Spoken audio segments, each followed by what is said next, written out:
لله نحمده ونستعينه ونستغفره ونؤمن به ونتوكل عليه ونعوذ بالله من شرور أنفسنا وسيئات أعمالنا من يهده الله فلا مضل له ومن يضلله فلا هادي له ونشهد أن لا إله إلا الله وحده لا شريك له ونشهد أن سيدنا وحبيبنا ومولانا محمدا عبده ورسوله صلى الله تعالى عليه وعلى آله وأصحابه أجمعين.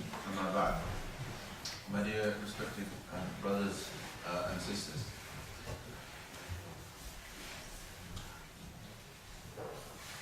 Allah subhanahu wa ta'ala is our creator, our master. He is the one who provides for us, provides our sustenance. And Allah subhanahu wa ta'ala has always ensured throughout the history of humanity that His guidance is available for mankind to follow. This, of course, is our explanation of why historically mankind has always believed in Allah, in God, and why there has always been a consistent, unbroken chain of prophets who have brought religion to people, taught them how to live their lives. And we know at least about the Abrahamic faiths that there is a great level of consistency,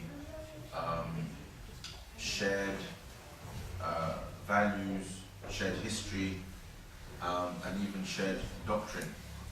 And of course we understand that this is because they are all links in the same of the same chain.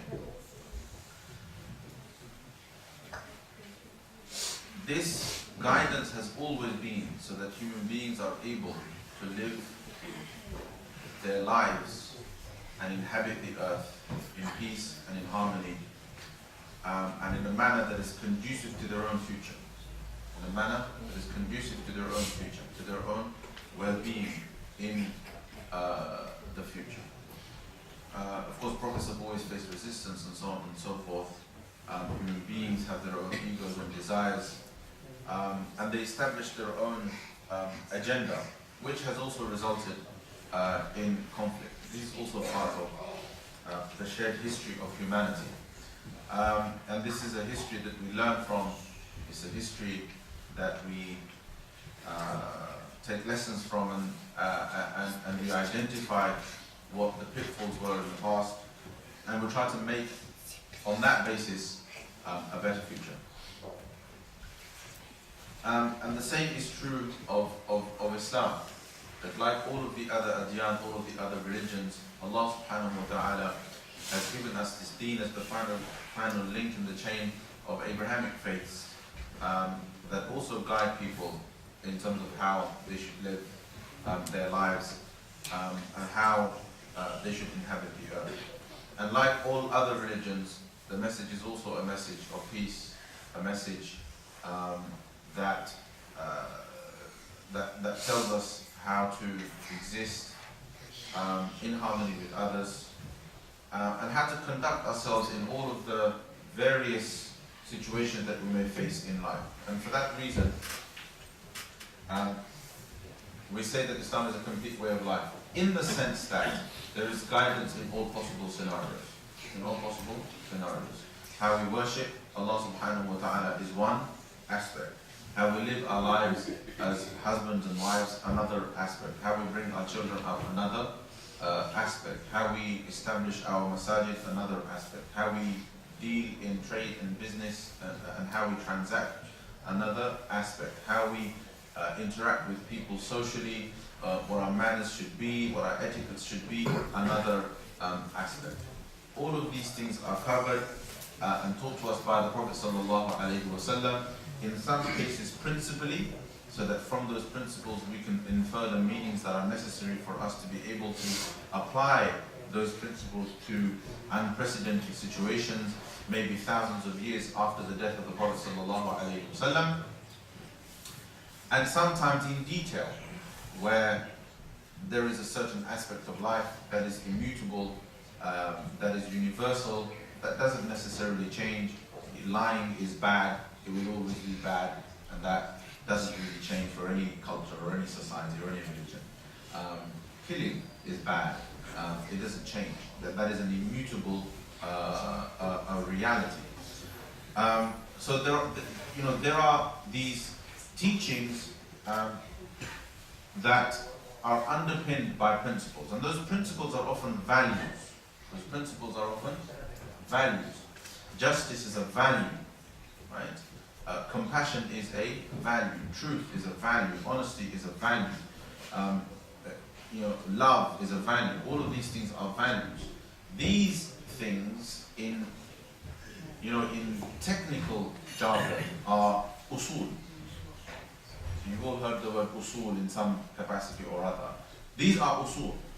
So when people talk about usul, they often think we're talking about usul al-fiqh. We're talking about usul al-fiqh, like legal theory, Islamic legal theory. Not really. There's a list of usul. There is a whole layer of usul that precedes that, and these are our values, the things that we hold to be universally valuable, the things that we uphold universally, and we believe that these are things that are the objectives of the deen. That are the objectives of the deen. These are things that the deen protects all the time. Okay?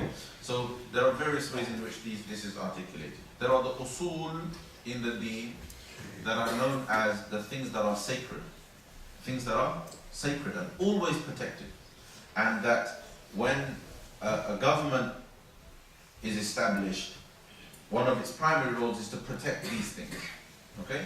So those usul are, for example, life, the protection of life, right? The sanctity of life. The Prophet ﷺ said this in certain words. He said, your blood, your life, your religion, your integrity, your dignity, all of these things are sacred amongst them. So the Prophet, we derive these from the teachings of the Prophet ﷺ. So life is sacred. We know this from the Quran.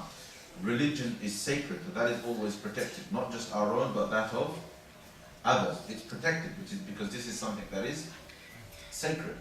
Honor and dignity, ird in Arabic. This is sacred, right? And for that reason, this is always protected. So therefore, and often in Islam, these things were considered so sacred that Islam associated severe punishment when the violation of these things, when this was violated, when these things were violated, because what it meant was that any compromise in the protection of these things would ultimately result in eventual anarchy in society, right? وَالْفِتْنَةُ أَشَدُّ مِنَ الْقَتْلِ. And that kind of anarchy is worse than whatever the outcome of a capital punishment may be. But that's not what I want to talk about.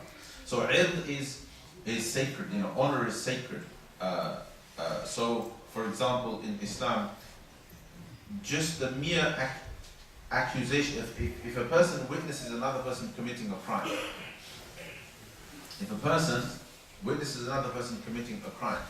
he cannot testify to that crime until such a point where he is not the sole witness. Why? Because when there are witnesses, the crime can be established in a court of law. But when there aren't witnesses, the crime has to stay covered. Unless he tries to privately warn other people of the social harm carried within that crime. But if the crime has happened, he is absolutely certain that it has happened, but he doesn't have the requisite number of witnesses, he cannot go out and publicly claim that crime has happened. Why? He will end up guilty of defamation and slander. Why? Because over here, although it might even be true, another person's honor, another person's ilm has been attacked. And when you do something like that, the sanctity of of this person's dignity and honor is such that unless you have the requisite witnesses and so on and so forth to be able to make a case against that person, unfortunately it becomes a crime on the part of the accuser. And it is for this reason that zina is haram, because it affects our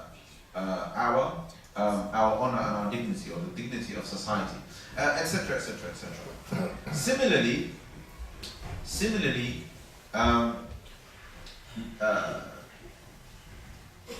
lineage is sacred. Lineage is sacred, and nothing can be done. So this is one layer of usul. Then there is another layer of usul that is universal values, which I gave you some examples. All of these things are protected in our deen. But what's important is these things are paramount in the deen. These are right at the top. These are right at the top of the deen. And everything else in some way or other is to maintain these principles and these values. It is to maintain these principles and these values, whether it is a legal system, whether it is a government, whether it is some of the codes of conduct with which we exist in society. All of these things are to uphold all of those values. Even when there is a legitimate ground to fight a battle, it is to still uphold those values. At no point can we end up in a situation where things get reversed, right? And our values begin to get compromised for the means that were established in order to protect those values. This is a very, very important principle, right? So if the means to protect the principles, to protect the values and so on and so forth, if Allah subhanahu wa ta'ala has permitted in certain contexts, if Allah subhanahu wa ta'ala has permitted taking action, physical action to stop aggression, the physical action being the means to stop the aggression for the protection of life, cannot itself become an objective. There can never be a point where that in itself becomes an objective. So that now all of a sudden, taking physical action against people is the norm. This is the first step taken for a perceived benefit. That just doesn't happen. Unfortunately, this has begun to happen. Somehow we've skewed that. We've forgotten what the objectives are and what the means are. Alright? Objectives have taken secondary position and means have taken primary position. Alright? And if you look at Islamic jurisprudence, you will consistently find that this balance is always kept. And when people break that balance, or the tables are turned and things are turned over, you end up with anarchy, you end up with rebellion, you end up with crimes being committed, you end up with hadrul dima, you end up with people's, that value of the protection of life and so on and so forth, the sanctity of life has all of a sudden been completely compromised because the tables have been turned. I don't know if I'm getting through to you or not. This is very, very important. There's a very simple way to kind of lay it down in front of you. When you study the example of the Prophet sallallahu alaihi wasallam, he was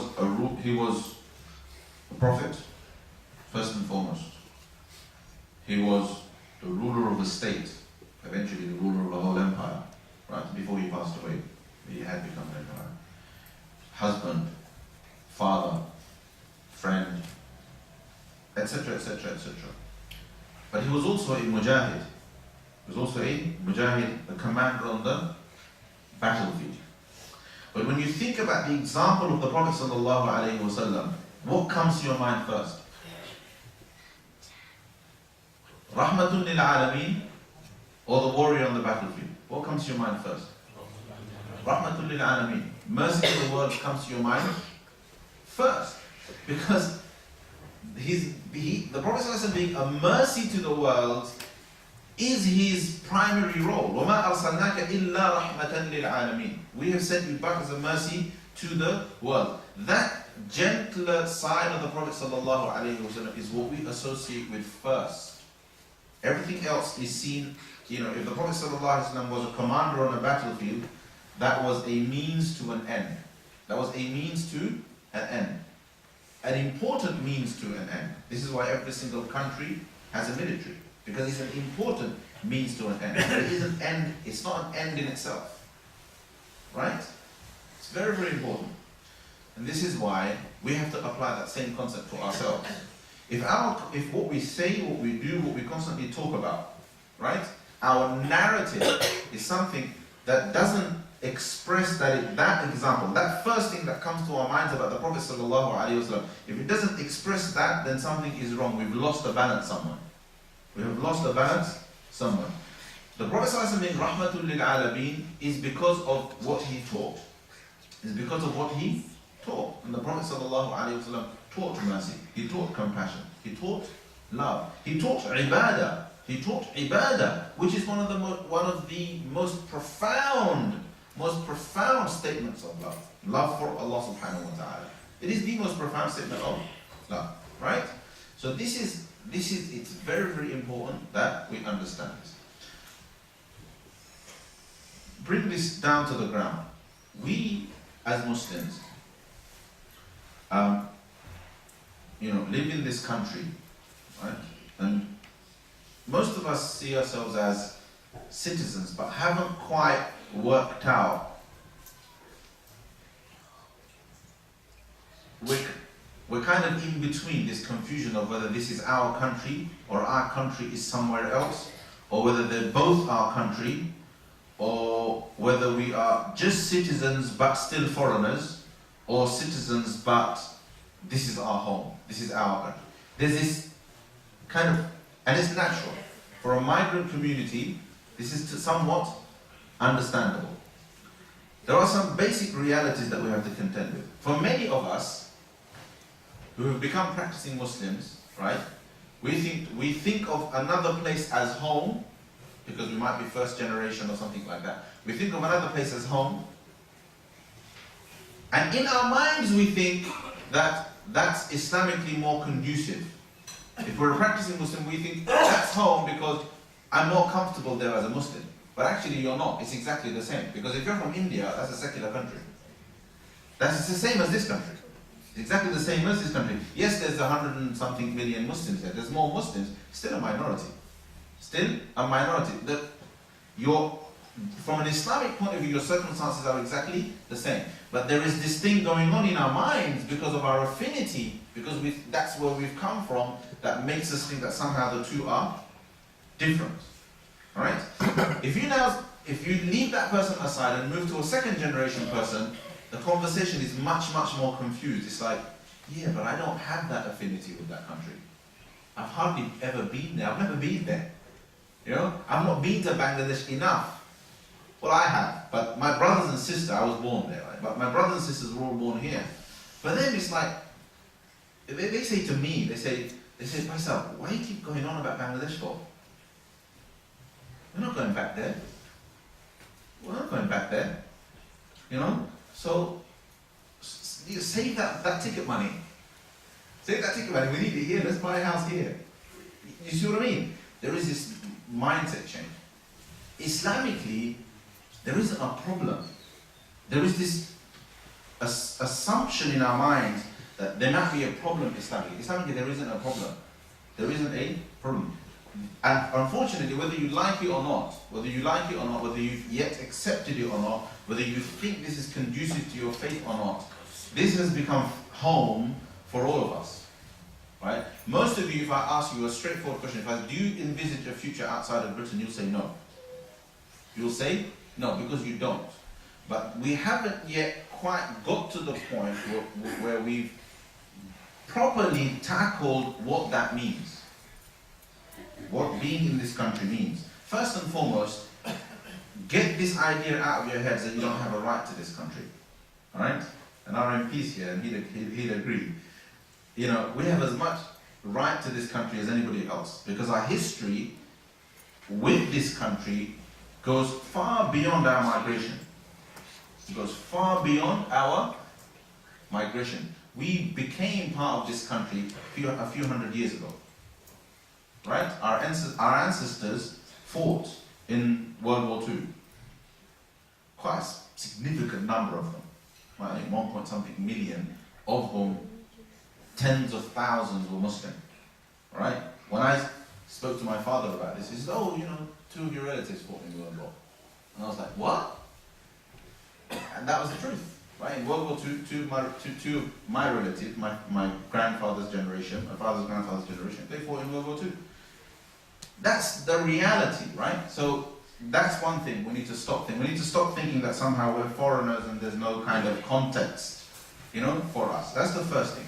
Second thing is, what is Islam's position in this country? Well, it's kind of like a ontological reality now. If you are here and you have the right to be here, then so is Islam here, and so does Islam have a right to be here. It's as simple as that. There'll be some toing and froing and some tugging going on, right? In terms of, okay, what is compatible, what isn't compatible. We'll have that.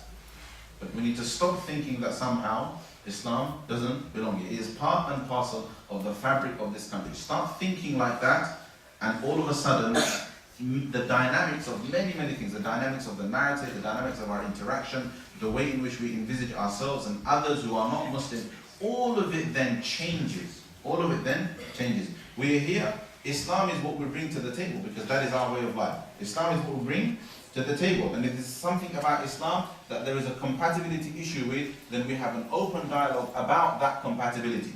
There is an open dialogue about that compatibility.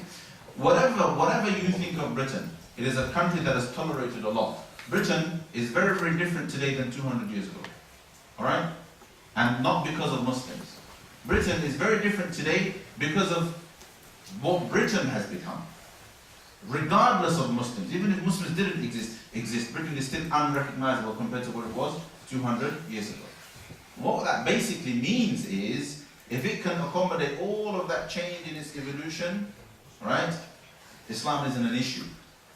Islam isn't an issue. And Muslims need to accept that. That's really why you're here. And you don't have to be here thinking to yourself that somehow my faith has to be compromised. It doesn't. You just have to become more open about it. You just have to become more open about who you are and about your faith, and share it with other people. And the reason why some people hesitate to share it is because they think of themselves as foreigners. They think, oh, what are other people going to think? It's your country, dude. So just be yourself and share it. It's not a problem. Alright? And you'll find that the people of this country are far better for it, are actually a lot more tolerant than you and I think. Okay? Jazakumullah khairan. That's a very, very basic kind of message that I wanted to convey. I think it's there in the back of our minds. It's just not said enough. It's definitely not said enough in the masjids. And I'm